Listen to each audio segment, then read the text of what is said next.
Banyak kini Bapak Ibu ketika menghadapi proses sakaratul maut, tidak ada yang mengawanan Bapak Ibu. Sarami itu manusia, tidak ada yang mengawani. Apa mengawanan tu Bapak Ibu? Tidak ada nyawajan do Bapak Ibu. Inyo foto-foto sibuk manangi-nangi dia pe. Onde amala sakit bana, onde tibola, tetapi tidak ada dia mengawani seorang yang akan meninggal tadi menghadapi sakaratul maut.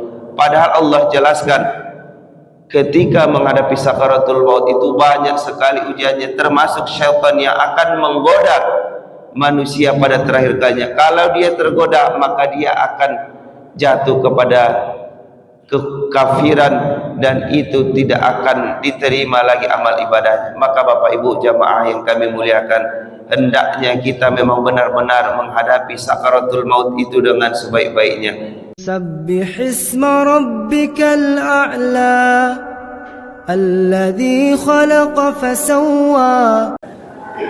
Alhamdulillah, alhamdulillahi rabbil alamin, wassalatu wassalamu ala sayyidil mursalin wa ala alihi wa sahbihi ajma'in. Subhanaka la ilma lana illa ma'allamtana innaka antal alimul hakim. Bapak Ibu jamaah sekalian yang kami muliakan, dan mudah-mudahan kita berdoa kepada Allah senantiasa kita juga dimuliakan oleh Allah di kehidupan dunia dan juga akhirat kita nantinya. Bapak Ibu, sebelum kami menyampaikan pengajian pada pagi ini, insyaallah nantinya setelah pengajian akan ada penyampaian dari Ketua Umum Pengurus Masjid kita, yaitu Bapak Haji Zaidul Ihsan. Untuk itu kami berharap mari kita tahankan sejenak, kita dengarkan nanti informasi yang akan disampaikan oleh beliau. Bapak Ibu jamaah yang kami muliakan, dalam agama Islam kita meyakini ada proses sakaratul maut, yaitu pintu gerbang kita meninggalkan kehidupan dunia ini. Maka proses ini digambarkan oleh Allah Subhanahu wa taala di dalam Al-Qur'an ini. Ada prosesnya yang begitu sakitnya luar biasa. Ada proses perpisahan dengan dunia ini yang Allah panggil seperti panggilan khusus yang Allah berikan kepada seorang tersebut. Maka itulah yang akan kita kaji. Bapak Ibu jamaah yang kami muliakan, yang pertama, secara umumnya manusia siapapun itu tidak ingin menghadapi sakaratul maut. Di dalam surah Qaf Allah sampaikan ayat ke-19, A'udzu billahi minasyaitonir rajim. Bismillahirrahmanirrahim. Wa ja'at sakaratul maut wa ja'at sakaratul mautil haqq. Dzalika kunta minhu tahid. Allah sampaikan di surah Qaf itu bahwa ketika sakaratul maut itu datang dengan sebenar-benarnya, maka itulah yang demikian itu manusia ingin lari daripadanya. Artinya tidak seorang pun manusia ingin menghadapi sakaratul maut yang begitu pedih itu. Bapak Ibu jamaah yang kami muliakan, maka salah satu yang harus kita persiapkan adalah menghadapi sakaratul maut tersebut. Dan itu tidak pada saat terjadinya sakaratul maut, tetapi dari hari ini kita persiapkan bagaimana nanti akhir dari orang yang zalim, akhir dari orang yang munafik, kemudian orang yang beriman seperti apa menghadapi sakaratul maut tersebut. Bapak Ibu jamaah yang kami muliakan, kemudian kita lihat Al-Quran menggambarkan seperti apa orang zalim ketika menghadapi sakaratul maut tersebut. Di dalam surah Al-An'am ayat ke-93 Allah sampaikan bahwa walau tara idzal zalimuna fi ghamaratil maut wal malaikatu basitu aydihim.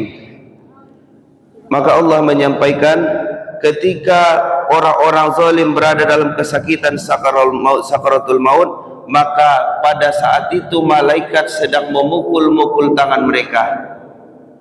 Jadi Bapak Ibu, ketika orang zalim menghadapi sakaratul maut, maka para malaikat saat itu sedang memukul-mukul tangan mereka, sedang menyiksa mereka.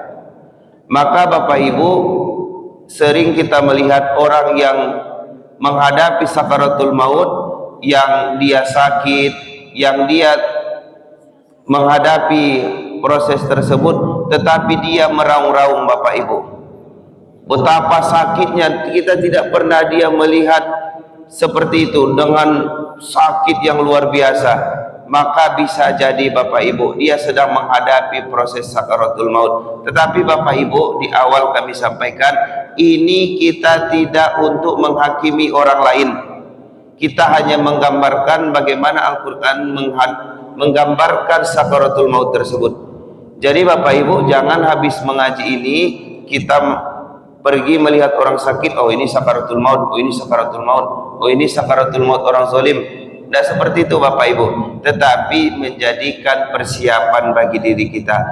Allah gambarkan betapa pedihnya sakaratul maut yang dihadapi oleh orang zalim, maka kita tinggalkan sifat zalim ini supaya kita tidak Allah timpakan hal seperti ini. Maka Bapak Ibu jamaah yang kami muliakan, di sini Allah sampaikan bahwa ketika orang zalim itu dalam kesakitan sakaratul maut, sedang para malaikat memukul dengan tangannya, kemudian berkata, keluarkanlah nyawamu. Jadi dipaksa oleh malaikat Bapak Ibu, keluarkanlah, keluar, bukan dengan kesopanan, seperti ditarik-tarik Bapak Ibu. Maka banyak riwayat yang menjelaskan proses sakaratul maut itu seperti nyawa kita itu ditarik-tarik, dipaksa keluar oleh para malaikat. Tidak ada rasa iba pada saat itu Bapak Ibu. Maka kami menyampaikan dari pengajian ini, janganlah kita bersikap zalim, jauhilah sikap-sikap zalim tersebut. Apa itu zalim?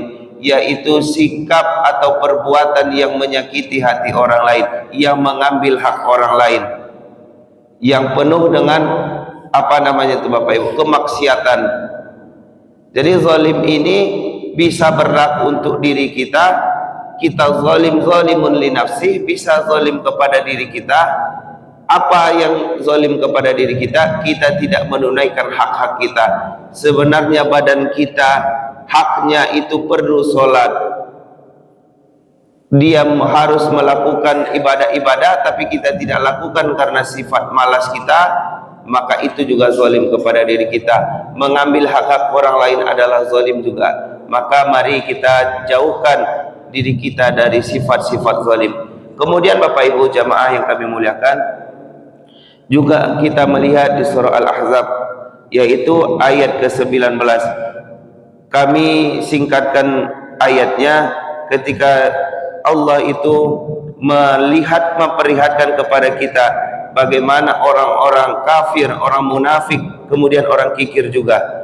Asyihatan alaikum fa idza ja'al khawfu ra'aitahum yanzuruna ilaika taruru a'yunuhum kalladhi yu'sha alaihi minal maut. Di surah Al-Ahzab ayat 19 ini Allah sampaikan, maka mereka orang kikir terhadapmu, apabila datang kepadanya bahaya, kamu lihat mereka itu memandang kepadamu dengan mata yang terbalik-balik seperti orang yang pingsan karena akan mati. Maka Bapak Ibu, surah Al-Ahzab ini Allah gambarkan proses sakaratul maut itu seperti orang yang akan pingsan, matanya berputar-putar Bapak Ibu, matanya begitu penuh ketakutan, bingung. Karena pada saat itu memang banyak riwayat yang menjelaskan bahwa ketika sakaratul maut itu banyak para malaikat yang datang kepada kita, banyak yang mendekati diri kita.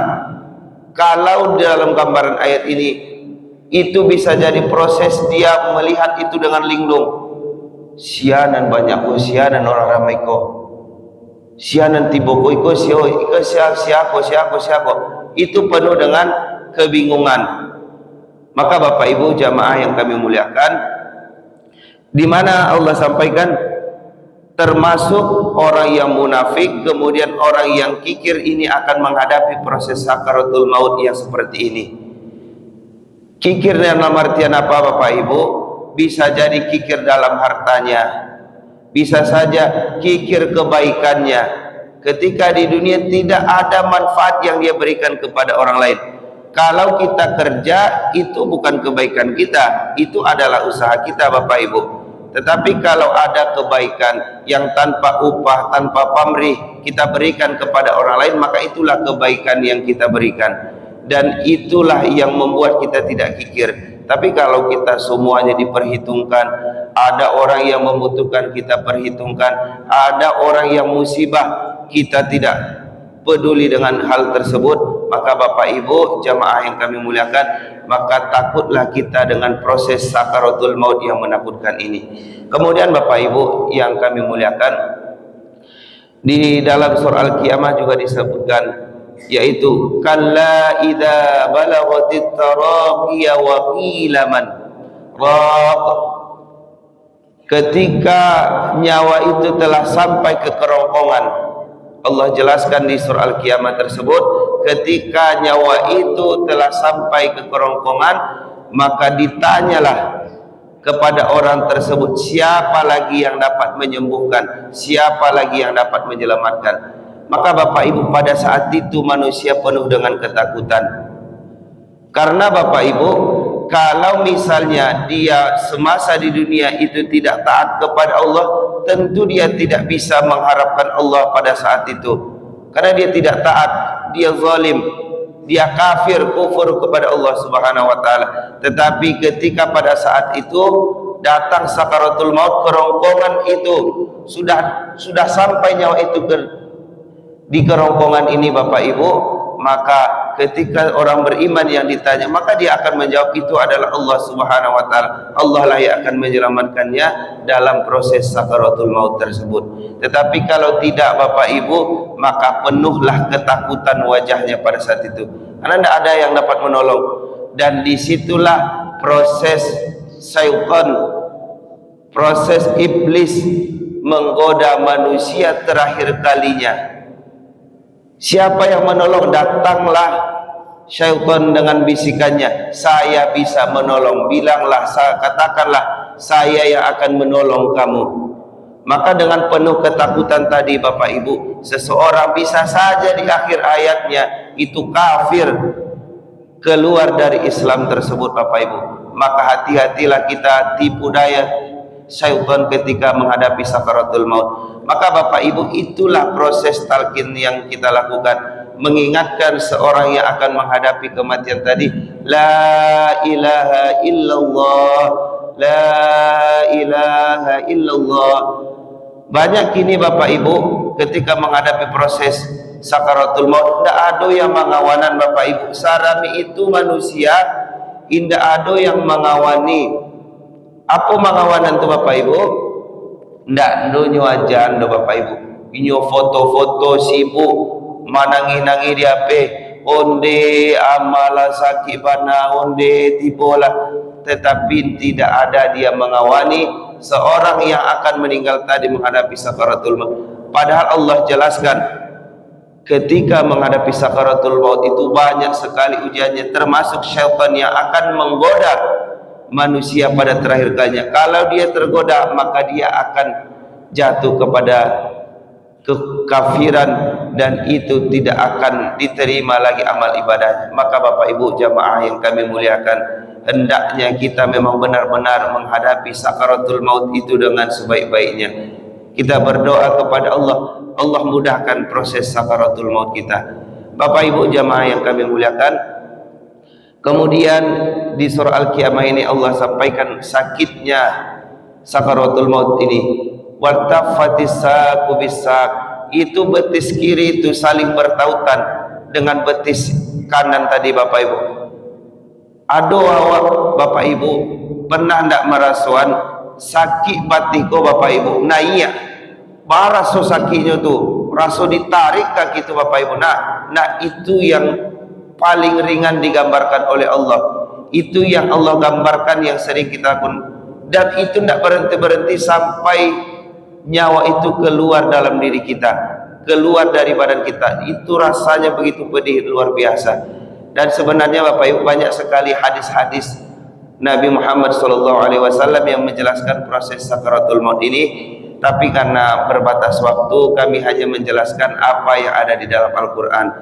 Maka Bapak Ibu jamaah yang kami muliakan, kemudian kalau proses tadi begitu pedih Allah gambarkan di dalam Al-Quran, lalu bagaimana orang beriman? Bagaimana orang beriman menghadapi sakaratul maut itu? Maka hadis Rasulullah SAW menyampaikan, al-mu'minu yamutu bi'araqil jabin. Ketika seorang beriman itu menghadapi sakaratul maut, maka keluar keringat dari badannya. Artinya Bapak Ibu, ada juga rasa kecemasan orang beriman ketika menghadapi sakaratul maut, tapi tidak dengan rasa sakit yang tadinya yang digambarkan oleh Al-Quran. Ada juga rasa sakit, rasa kebingungan, apakah ini? Tetapi Bapak Ibu, menghadapi sakaratul maut itu, orang beriman hanya Allah berikan tanda-tanda, oh ini akan menghadapi sakaratul maut. Kemudian juga beberapa hadis Rasulullah menggambarkan kepada kita bahwa ketika orang beriman menghadapi sakaratul maut, datang para malaikat menunjukkan, menggambarkan tempat yang akan dia singgahi, yang akan dia huni setelah nantinya dia meninggal atau setelah di akhirat nantinya.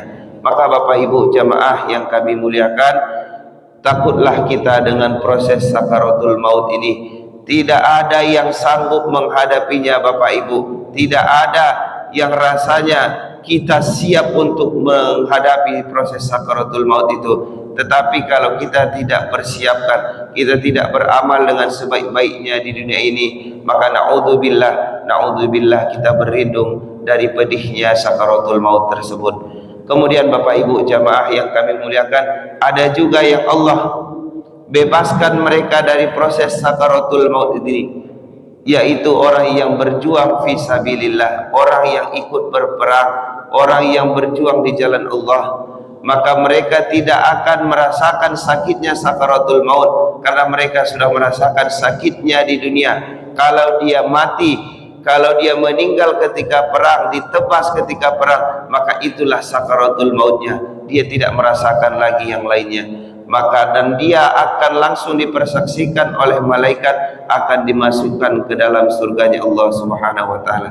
Bapak Ibu jamaah yang kami muliakan, itulah pengajian kita pada pagi hari ini.